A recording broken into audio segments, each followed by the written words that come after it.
یہ پہلا سوال ہے. اخبرونی ان نخل بیسان، مجھے بیسان جگہ میں جو کھجوروں کے باغات ہیں ان کے بارے میں خبر دو. اب یہ سارے سوالات جو ہیں یہ سرزمین فلسطین کے بارے میں ہیں. یعنی چونکہ پرانا جو جغرافیہ تھا، شام کا اطلاق اردن اور یہ جو فلسطین، لبنان، اس پورے ایریے پہ ہوتا تھا، تو اس ایریے کے لحاظ سے سوالات تھے، اور پھر خصوصی طور پر رسول پاک صلی اللہ علیہ وسلم کے لحاظ سے اس کا سوال تھا. اس نے کہا بیسان کے بارے میں مجھے بتاؤ. یعنی یہ آج جغرافیے میں باقاعدہ یہ جگہ نامزد ہے، پہچانی جاتی ہے. میرے پاس اس کی تصویر بھی ہے، اور عربی جو اس وقت کے عرب ہیں انہوں نے کتابوں میں وہ تصویر چھاپی ہوئی ہے کہ یہ پوچھا تھا دجال نے اس وقت حضرت تمیم داری رضی اللہ تعالیٰ عنہ سے. بیسان، یہ لفظ آپ بھی پکا لیں سین کے ساتھ، بیسان کے بارے میں بتاؤ مجھے. اس سے کہا بیسان کے بارے میں تم کیا پوچھنا چاہتے ہو؟ یعنی بیسان کے بارے میں سوال کے کئی مطلب ہو سکتے ہیں. تم کو کیا چیز تمہیں مطلوب ہے کہ بیسان کا ہم کیا بتائیں تجھے؟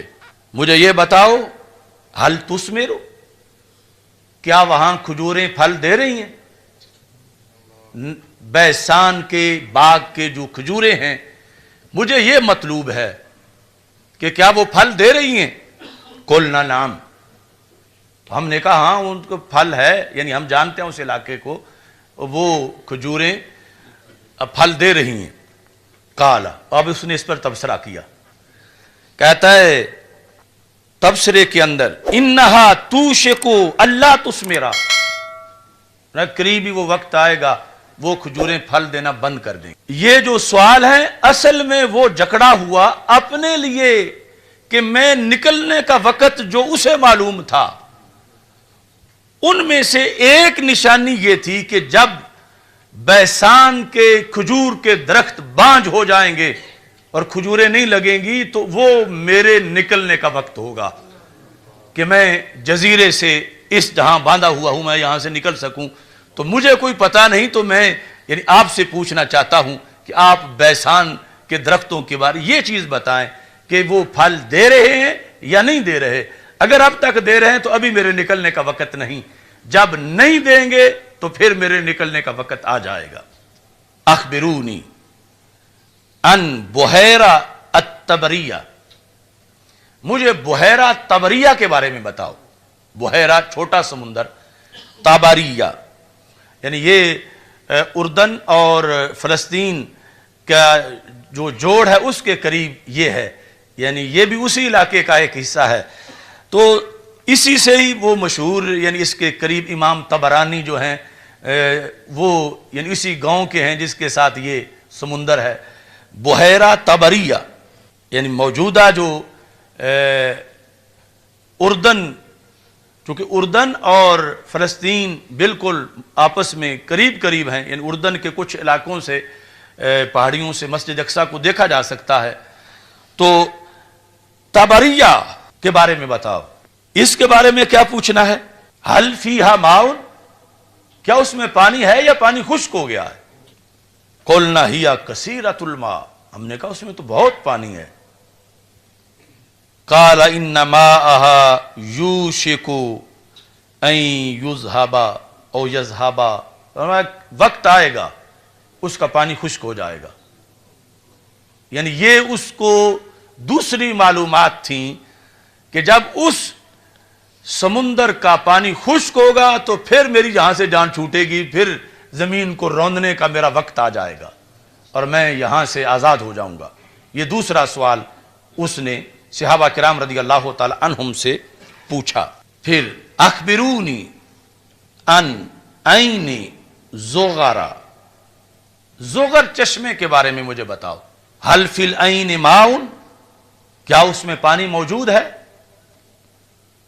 وَهَلْ يَزْرَعُ أَهْلُهَا بِمَاءِ الْعَيْنِ، اور کہا کیا اس علاقے کے لوگ اس پانی سے، چشمے کے پانی سے کھیتی باڑی کر رہے ہیں؟ یہ تیسرا اس کا سوال تھا. قلنا نعم ہی کثیرۃ الماء واہلھا یزرعون من مائھا. ہم نے کہا اس میں بہت پانی ہے اور وہاں کے لوگ اس پانی سے کھیتی باڑی کر رہے ہیں. اب یہاں اس نے پہلے دو سوالوں پر جو تبصرہ کیا تھا وہ نہیں کیا، یعنی حدیث میں وہ ذکر نہیں ہے کہ ایک وقت آئے گا کہ پانی یہ ختم ہو جائے گا. پہلے جو کھجوروں کے بارے میں کہا کہ وہ پھل نہیں دیں گی، اور پھر یہ جو طبریہ بحیرہ تھا اس کے لحاظ سے کہا کہ وہ خشک ہو جائے گا. اب موجودہ جو لیٹسٹ معلومات ہیں یعنی اس بحیرہ طبریہ کے بارے میں، وہ یہ ہے کہ اس کے مجموعی پانی میں سے چوتھا حصہ باقی رہ گیا ہے. یہ یعنی مجموعی پانی جتنا اس کا پہلے کبھی ہوا کرتا تھا، سمٹتے سمٹتے سمٹتے نیچے آتے آتے آتے چوتھا حصہ پانی رہ گیا ہے. یہ جو نہایت العالم کے اندر بھی اس کی تصویر دی ہوئی ہے، اور بھی جو لیٹسٹ اس وقت عرب کی کتابیں ہیں، چونکہ وہ یعنی ایسا نہیں کہ کوئی زمین پہ نامعلوم جگہ ہو، یہ جو علامتوں والی ہے یہ معلوم جگہ ہیں، اور یہ بھی یعنی فلسطین کے ایریے کا وہ جو کھجوروں والا باغ ہے وہ بھی فلسطین کا، اور یہ بھی اس سے اٹیچ جگہ ہے. تیسرا زغر وہ بھی اسی علاقے کا ہے. اب چوتھا سوال، اخبرونی عن نبی الامیین. نبی الامیین، امیوں کے نبی کی مجھے خبر دو. ایک تھا نا نبی امی کی، امی کو نبی کی صفت بنایا جائے، اس نے کہا امیین کے نبی، یعنی عربوں کے جو نبی ہیں صلی اللہ علیہ وسلم ان کے بارے میں تم مجھے خبر دو. ما فعل، کیا بنا ان کا، کیسی رہی نبوت ان کی، یعنی ما فعل انہوں نے کیسے اپنی نبوت کا نظام چلایا. تو کہتے ہیں کہ قلنا، ہم نے کہا قد خرج من مکہ ونزل بیثرب، کہ مکہ مکرمہ سے تو وہ نکل آئے ہیں، ہجرت کر لیا انہوں نے، اور یثرب میں اس وقت وہ رہتے ہیں. یعنی تمیم داری بھی چونکہ ایک جنرل معلومات تھی، کلمہ تو پڑھا نہیں تھا اس وقت جب دجال سے ملاقات کر رہے تھے، تو کہا کہ وہ مکہ مکرمہ سے ہجرت کر کے مدینہ منورہ آ چکے ہیں یثرب میں. اس نے سوال کیا. یہ پھر رسول پاک صلی اللہ علیہ وسلم کے بارے میں جو چوتھا سوال تھا اسی کے اندر پھر یہ سوال ہے، اقاتلہ العرب، کیا عربوں نے ان سے لڑائی لڑی، عربوں نے ان سے جنگ کی، ان کا رستہ روکا.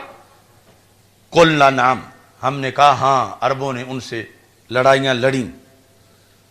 اس نے پھر آگے سوال کیا کیف صنع بہم، تو پھر یہ جو حضرت محمد صلی اللہ علیہ وسلم ہیں انہوں نے ان عربوں کے ساتھ کیا سلوک کیا جب انہوں نے ان کا رستہ روکا، ان سے جنگیں کی، تو انہوں نے ان کا کیا کس طرح سلوک کیا ان کے ساتھ.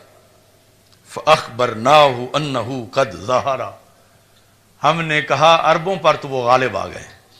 لفظ یہ تھے قد ظَهَرَ عَلَى مَنْ يَلِيهِ مِنَ الْعَرَبِ وَأَطَاعُوهُ، کہ جو بھی عرب کے ایریے ان کے قریب قریب تھے ان پہ وہ غالب آ گئے ہیں اور عربوں نے ان کی اطاعت کر لی ہے.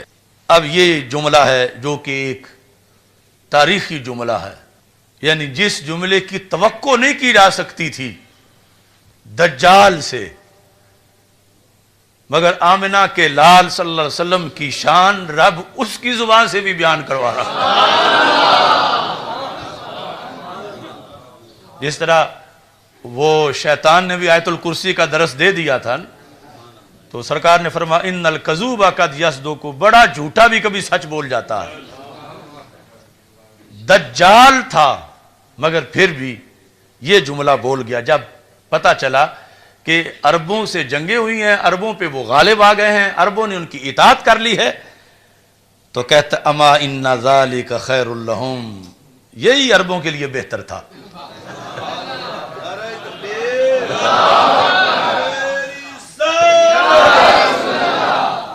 ان ذالک خیر لہم ان یطیعوہ، کہتا ہے ورنہ ان سب کا بھٹتا ہو جانا تھا اگر اطاعت نہ کرتے، تو یہ ان کے لیے بہتر تھا کہ انہوں نے اطاعت کر لی ہے. اور ویسے بھی یعنی جو ویسے کامیابی ہے آخرت کے لحاظ سے وہ بھی یحتمل انہ من باب الصرف صرفہ اللہ تعالی عن الطعن فیہ والتکبر علیہ کالمغلوب علیہ والماخوذ علیہ فلا یستطیع ان یتکلم بغیرہ تائیدا لنبیہ صلی اللہ علیہ وسلم. فرمایا یہ رب کا تصرف تھا کہ اتنا بڑا متکبر کہ جو کہ کہے گا میں اللہ ہوں، میں رب ہوں، رب نے اس کو بھی سرکار کے سامنے جھکا دیا کہ اس جزیرے کے اندر بھی جہاں بظاہر سرکار کا کوئی غلام نہیں ہے کہ وہ سرکار کی توہین نہ کر سکے اور سرکار پر تنقید نہ کر سکے، یہ رب نے اس کا دل پھیر دیا کہ اگرچہ وہ جو بھی تھا لیکن اس جگہ اس نے یہی کہا کہ عرب اچھے رہے ہیں جو انہوں نے رسول پاک صلی اللہ علیہ وسلم کی اطاعت کر لی ہے.